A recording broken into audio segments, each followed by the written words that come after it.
auntie, magluluto po tayo ng ala king rice bowl KFC. So, ang una kong ginawa, cubes ko yung chicken dyan. Tapos, nagpainit ako ng kawali at saka naglagay ng butter. Pinaray ko lang ng saglit yung chicken at saka inahon ka agad.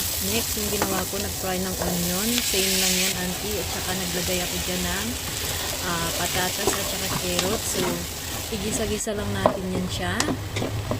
So, ayan. At saka mag-add po tayo ng chicken broth dyan, mga auntie. So, takpan natin ng mga 10 minutes. After 10 minutes, ibalik po natin yung ating chicken, mga. So, ayan nga, nag-add ako ng white pepper powder dyan. At saka nag-add din ako ng milk, mga auntie. So, makikita nyo naman sa video kung paano ko ginawa yan, mga auntie. Sobrang bilis lang itong gawin. Pero, yan siya. May green peas po talaga yan siya, pero without green peas kasi hindi ko makain yung mga amo ko. At saka naglagay din ako ng salt ng kaunti kung nakikita nyo sa video. Yung last one na nilagay ko na sauce, auntie, is butter with harina po yan. Ginawa ko, minix-mix ko muna para lalapot yung ating sauce. So, ayan ang kinalabasan niya, auntie. Ready to serve na yan. So, ayan nga.